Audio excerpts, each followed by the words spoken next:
Bagaimana Allah Ta'ala menjamin rezeki? A'udzubillahi minasyaitonirrajim. Wa ma min dabbatin fil ardi illa 'ala Allahi rizquha. Semua yang melata di atas muka bumi Allah ini dijamin rezekinya. Semua yang melata, semua yang bergerak. Setelah diteliti oleh para ulama, dabbah artinya binatang. Selalu diterjemahkan dabbah, dabbatul ardi. Binatang yang berjalan di atas muka bumi ini dijamin Allah Ta'ala rezekinya. Kenapa disebutkan binatang? Kenapa tidak disebut wa ma min insanin, wa ma min nasin? Tidak ada manusia yang tidak dijamin rezekinya.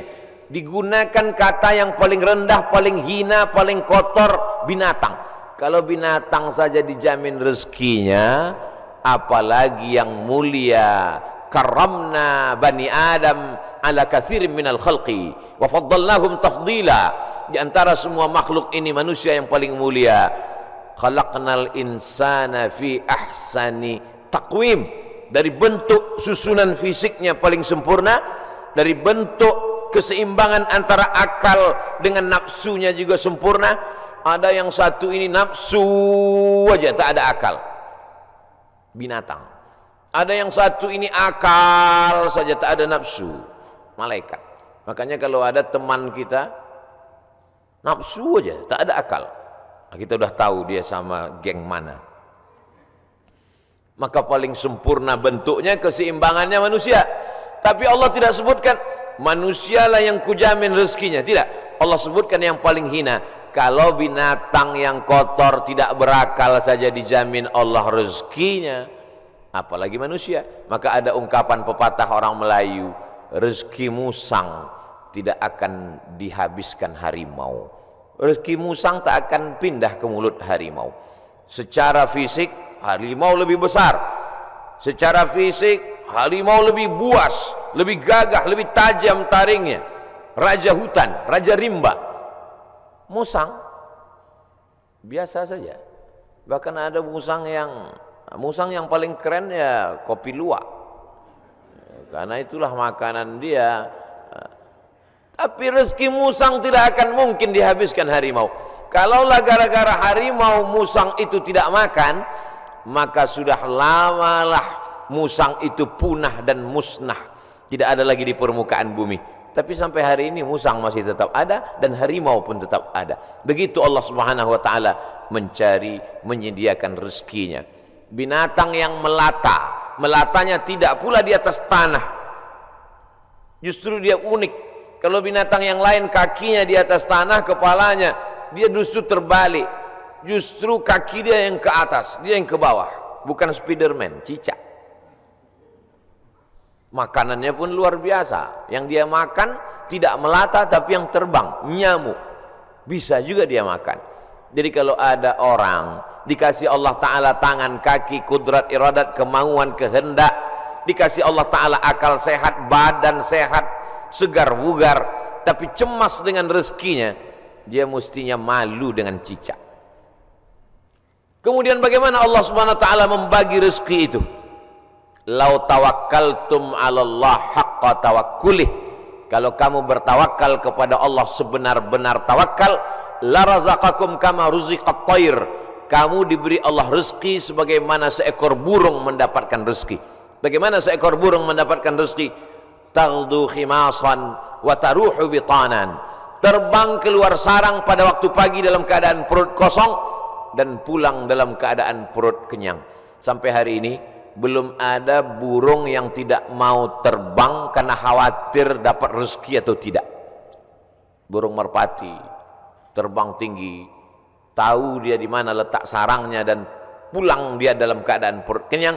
Padahal yang diberikan Allah kepada dia cuma dua, paruh dengan cakar kakinya.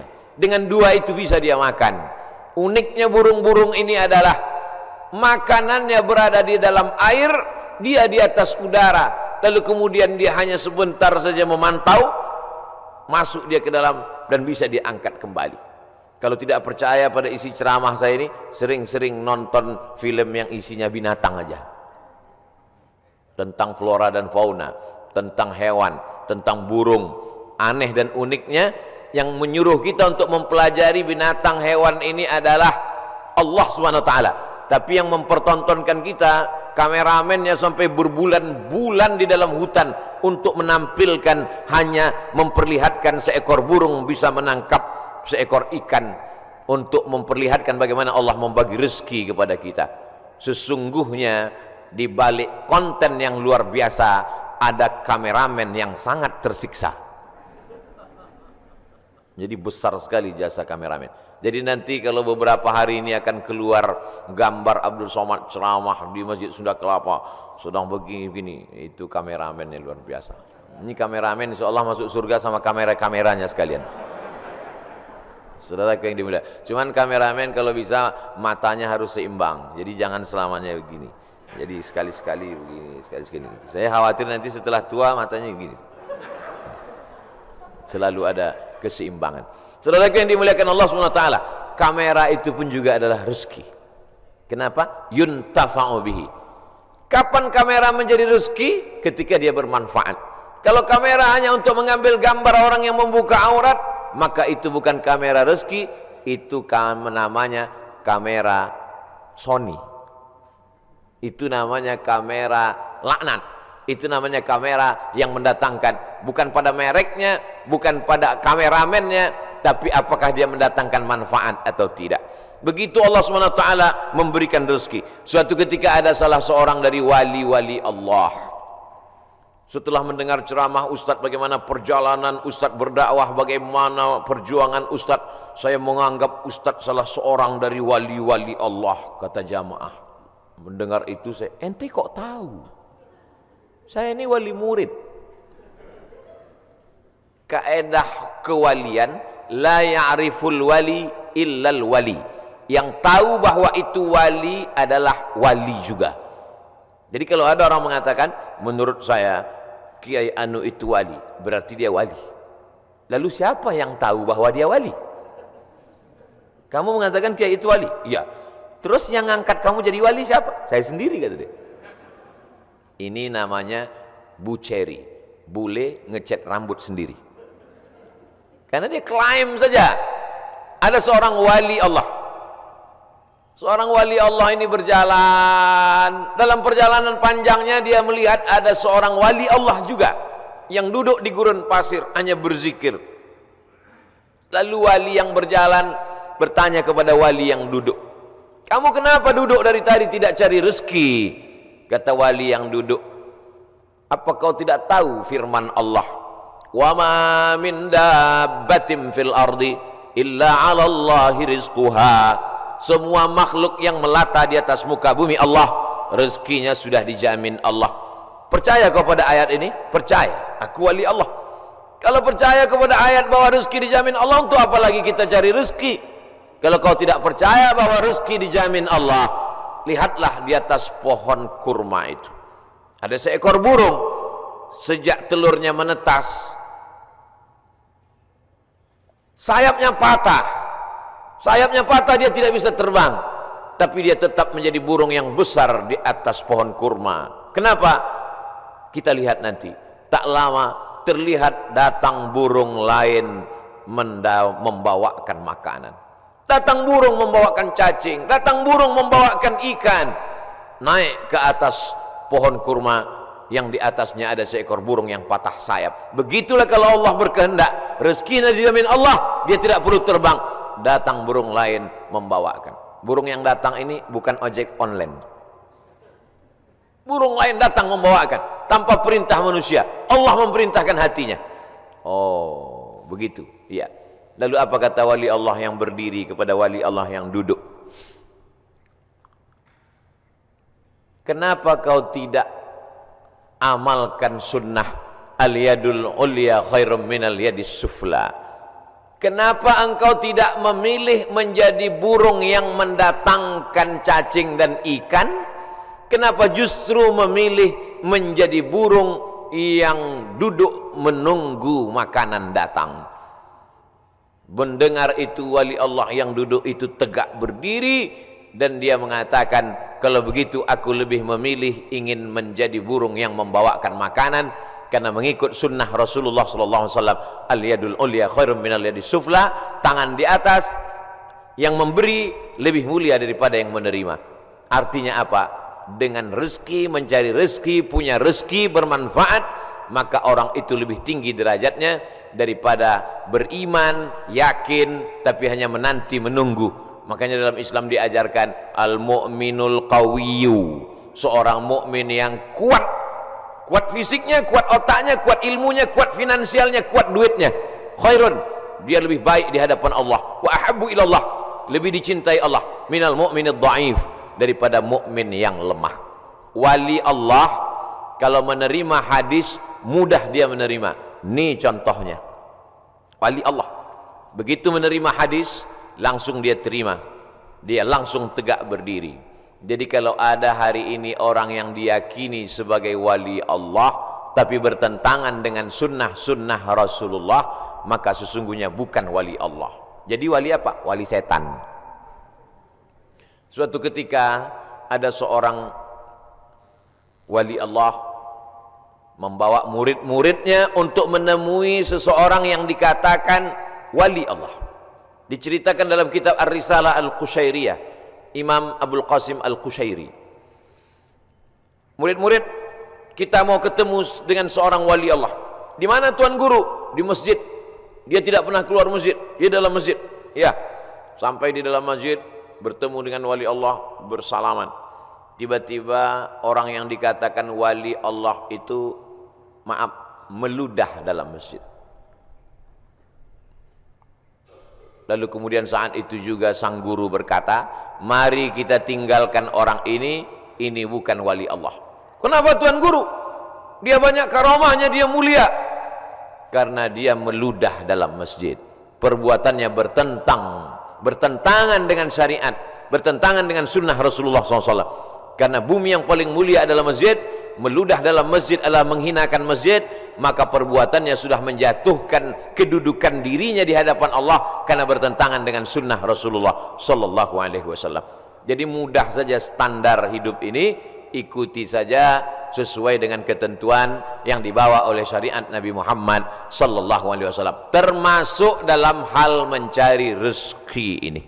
Kalau dia ikuti sunnah Rasulullah dengan cara yang halal, maka itu berarti dia adalah termasuk umat Muhammad sallallahu alaihi wasallam. Dia kaya Pak Ustadz, mobilnya mewah mahal, rumahnya megah hebat, tapi tidak pernah keluar rumah cari rezeki. Jangan-jangan punya babi ngepet, jangan-jangan tuyulnya 3 kontainer.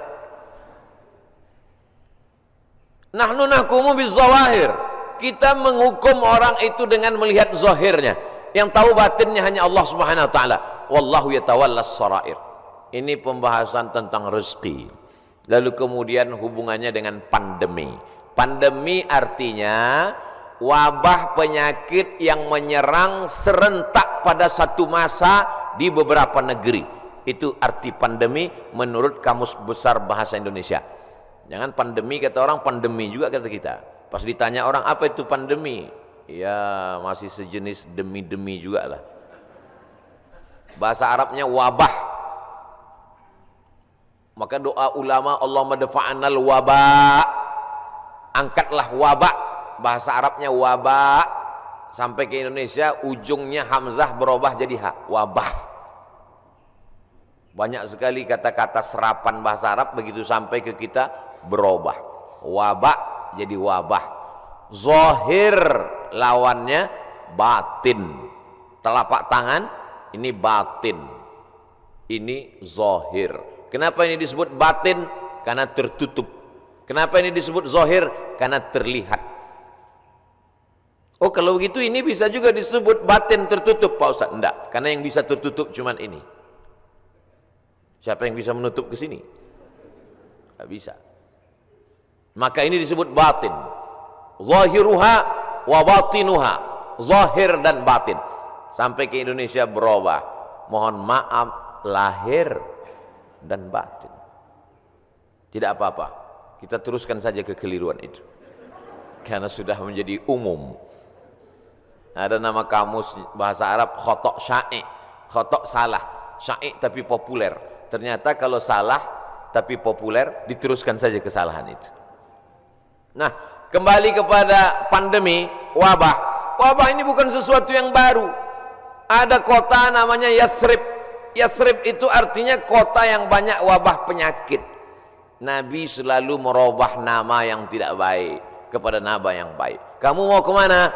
Saya mau ke kampung wabah.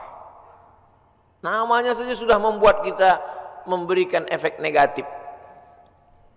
Nama Abdul Somad, tempat tanggal lahir wabah COVID-19. Maka memberikan efek yang tidak baik. Maka Nabi merubah nama yang tidak baik.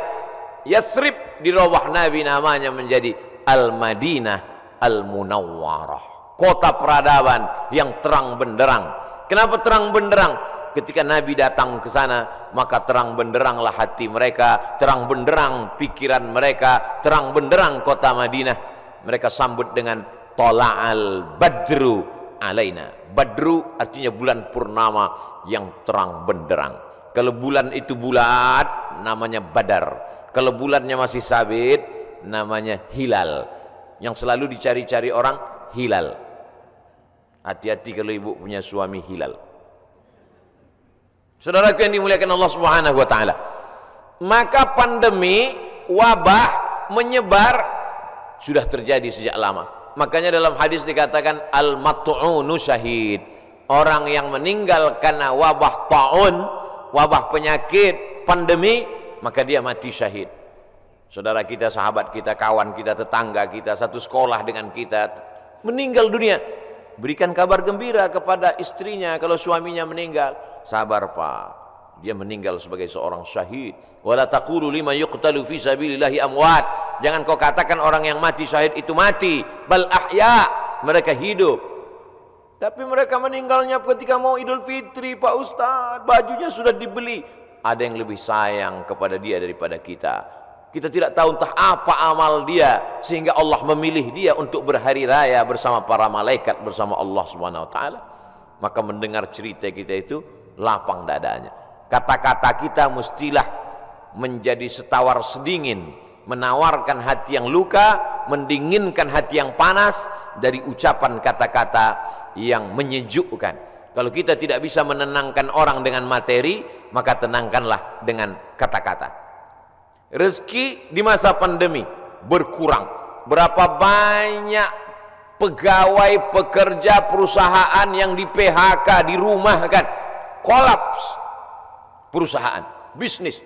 Bahkan ada seorang bisnismen yang cerita ke saya, Ustadz Somad, semua bisnis buatan manusia hancur roboh diterjang badai pandemi COVID-19.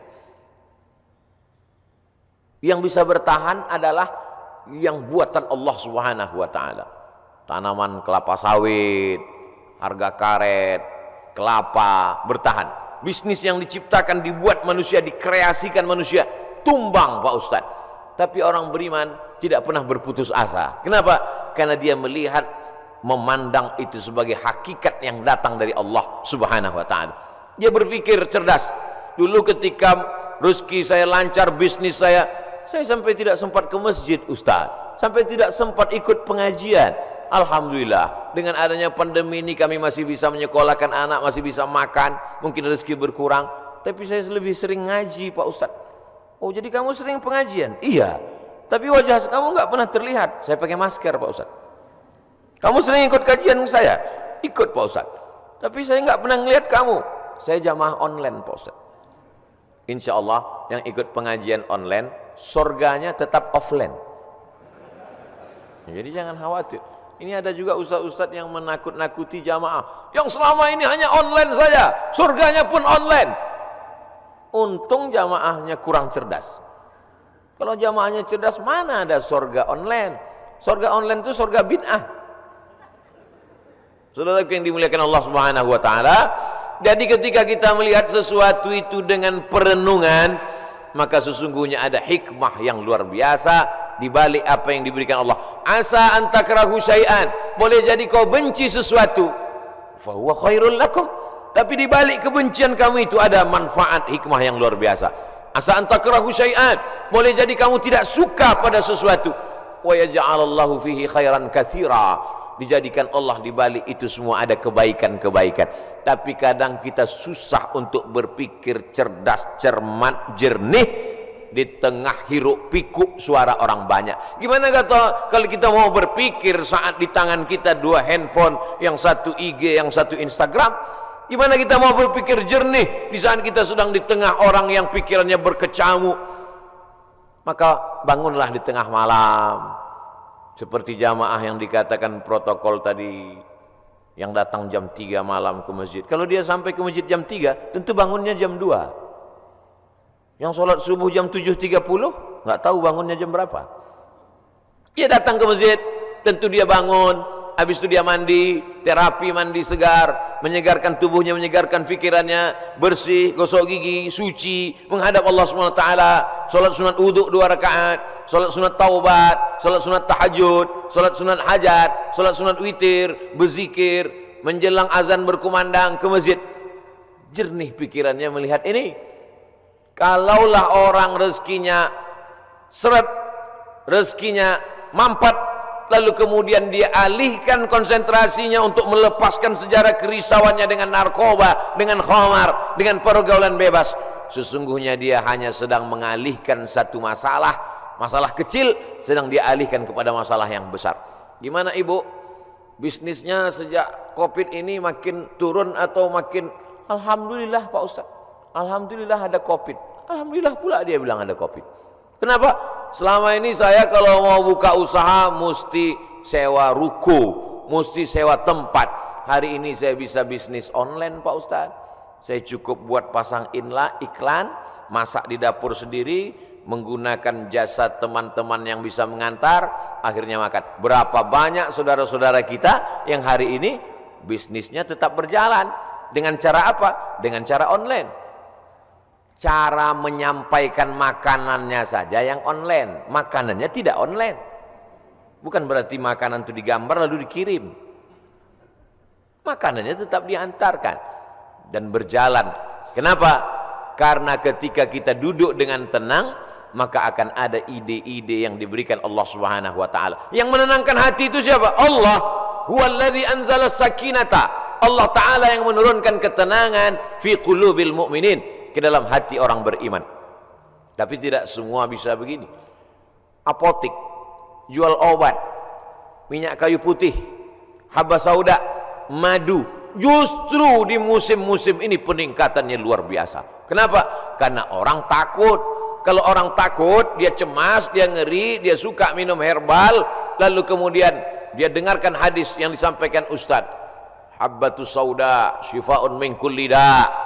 Habba sauda, jintan hitam, Arab, obat dari segala macam penyakit. Yang tidak bisa diobatinya hanya tua dan mati saja. Yang lain daripada itu bisa diobatinya. Alaikum bisyifa'aini, hendaklah kamu berobat dengan 2 penyembuh, al-asal, madu, wal Qur'an. Wa nunazzilu minal Qur'ani ma huwa syifa'. Kami turun Al-Qur'an itu sebagai obat, sebagai penyembuh, sebagai penawar. Maka diamalkan mereka ruqyah, habba sauda, herbal, madu, jintan, kostul hindi, maka luar biasa. Tapi saya tidak bisa berpindah dari bisnis ini ke sini Pak Ustaz. Loh, yang mengatakan engkau tidak bisa bisnis dari pakaian ke herbal itu siapa? Kita sendirilah yang mengkerangkeng pemikiran kita. Kita yang membuat aturan, kita yang membuat diri kita terjebak. Saya sudah usaha pakaian, maka saya tidak bisa berpindah ke usaha lain. Yang membuat kaedah itu dia diri dia sendiri, dia sendiri membuat kerangkeng, dia sendiri yang berada di dalam, dia sendiri yang menguncinya. Itu sama seperti orang yang membuat kerangkeng besi, dia masuk ke dalam, dia kunci dari dalam, dia buang kuncinya keluar. Dia mengkerangkeng dirinya. Kamu bisa berpindah dari dagangan pakaian ke jualan herbal, berpindah dari berdagang bisnis ini beralih ke sini. Itu adalah pilihan yang ada pada diri kita sendiri. Ada pilihan yang tidak bisa kita pilih. Abdul Somad menjadi orang Melayu, datang dari pulau Sumatera, itu tidak bisa kita memilih. Saya tidak bisa memilih. Malaikat tidak pernah dulu memberikan saya pilihan di alam rahim, Abdul Somad, kau mau jadi orang mana? Mau jadi orang Amsterdam atau mau jadi orang Riau? Tak ada. Itu bukan pilihan saya. Itu pilihan takdir dari Allah Subhanahu wa taala. Tapi ada masanya kita bisa memilih antara bisnis ini atau ini, beralih ini atau ini. Ustaz, ada yang mau saya tanyakan Ustaz? Ya, silakan. Bolehkah saya beralih bisnis? Boleh. Yang tak boleh beralih ke lain hati. Saudaraku yang dimuliakan Allah Subhanahu wa taala. Jadi bagaimana tiba-tiba pikiran kita menjadi sempit sampai tidak nampak solusi? Bagaimana tiba-tiba hati kita ini menjadi beku sampai semuanya terasa menyulitkan, menyusahkan kita? Maka Allah Subhanahu wa taala memberikan kita kelapangan. Man lazimal istighfar, siapa yang melazimkan istighfar, mengistiqomahkan, mengamalkan istighfar, ja'alallahu lahu min kulli dhiqin makhraja. Habis waktu ceramah. Oh, matahari terbit. Hebatnya di Masjid Agung Sunda Kelapa. Setiap matahari terbit, bunyi alarm. Setiap matahari terbit, bunyi alarm. Setiap matahari terbit, bunyi alarm. Lama-lama jamaah mengambil kesimpulan bahwa kalau alarm tidak berbunyi, matahari tidak terbit. Kalau ada usaha, baru ada rezeki. Kalau ada usaha, baru ada rezeki. Kalau ada usaha, baru ada rezeki. Kalau tidak ada usaha, berarti tidak ada rezeki. Rezeki terbagi dua. Ada rezeki yang bersifat mauhibah, pemberian Allah. Ada rezeki yang bersifat al-kasbu, usaha. Dan berapa banyak rezeki yang berdasarkan pemberian Allah Ta'ala jauh lebih besar daripada usaha. Tapi jangan gara-gara ini lalu orang tidak mau berusaha. Usaha datang dari kita, pemberian datang dari Allah. Cobalah tanya bisnismen orang-orang kaya itu, apakah dari usahanya itu datang? Berapa banyak usahanya biasa saja, tapi pemberian Allah Subhanahu wa taala luar biasa. Yang dinilai Allah adalah bagaimana seorang hamba berusaha. Itulah ahlus sunnah wal jamaah. Adapun orang yang berpangku tangan menunggu hujan turun dari langit, mereka adalah ahlul bid'ah wad dhalalah. Namanya kelompok Jabariyah. Al-Jabr. Ada wali nikah itu namanya wali majbur, wali yang boleh memaksa. Jabariyah orang yang terpaksa. Kata dia, hidup dia ini terpaksa karena takdir. Kau kenapa tidak berusaha? Semua sudah ditakdirkan Allah. Kau kenapa mabuk? Saya tidak ada niat mabuk Pak Ustaz, saya terpaksa karena takdir. Dua salah dia. Pertama, dia berbuat dosa. Yang kedua, dia mengkambing hitamkan Tuhan atas segala dosa-dosanya. Maka orang seperti ini dihukum double oleh Sayyidina Umar bin Khattab. Pada zaman Umar pun spesies manusia seperti ini sudah ada. Yang sekarang ini hanya pengikut-pengikutnya saja, neonya, model barunya muncul di zaman modern ini. Maka orang seperti ini bukan ahlu sunnah. Ahlu sunnah adalah berkeyakinan bahwa rezeki dijamin Allah, tapi dia juga berusaha. Menurut Imam Abul Hasan Al-Asy'ari, maka itulah yang disebut dengan al-kasbu wal ikhtiar. Ada usaha. Subuh ini saya sudah ditakdirkan Allah Subhanahu wa taala ada 2 minuman. Yang berada di atas meja ini walaupun nampaknya 3, yang minuman 2, yang ini hand sanitizer. Lalu kemudian saya boleh memilih antara 3 ini. Yang mana yang mau dipinum boleh pilih. Mau yang ini atau yang ini, tapi jangan yang ini. Ketika dia sudah diberikan kepada saya, maka ini milik saya, ini udah takdir saya, ini ketetapan untuk saya. Tapi saya mesti menggerakkan tangan saya, mesti memasukkannya ke mulut saya. Semuanya datang dari Allah. Gerak ini tangan bisa bergerak, itu pun dari Allah. Hati ini untuk condong kemana, itu pun dari Allah. Itulah mengapa dikatakan wallahu khalaqakum wa ma ta'malun. Allah menciptakan kamu dan perbuatan kamu. Perbuatan kamu itu pun juga ciptaan Allah, karena semua datang dari Allah. Menulis, tangan yang menulis ciptaan Allah. Pena, kertas, itu pun ciptaan Allah. Maka dikatakan bahwa kamu dan perbuatan kamu adalah ciptaan Allah. Tapi kita punya pilihan. Wa nafsin wa ma sawwaha.